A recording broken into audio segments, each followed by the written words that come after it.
មានបងប្អូនជាច្រើនដែលតែងតែទិញទូដែលបានបើកមើលខាងក្រោយជាងបងប្អូន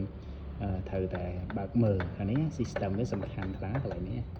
ព្រោះនេះការពារភ្លើងវាធ្វើអត់សូវមាំទេធ្វើសម្រាប់ការពារភ្លើងវាមិនមែនសម្រាប់ការកាត់កោះទេអញ្ចឹងឃើញទេ system វាទូគេល្អសម្រាប់ការពារភ្លើងបើការកាត់កោះអីគេកោះលឿនដោយសារអីវា system វាធ្វើសាមញ្ញធម្មតាអត់ដូចពួក បើ color សម្រាប់មុខងារការពារចោរកម្មអានេះតើបើប្រហែលឆ្នាំហ្នឹងវាអាចអាឡុងខ្ចៅអាឡុងអីចឹងវាមានតាមទូដែរបាទអញ្ចឹងបងប្អូនមុននឹងទិញព្យាយាមឆែកមើលខាងក្រោយឆែកមើលសាច់ដែកសាច់ទូហើយនឹង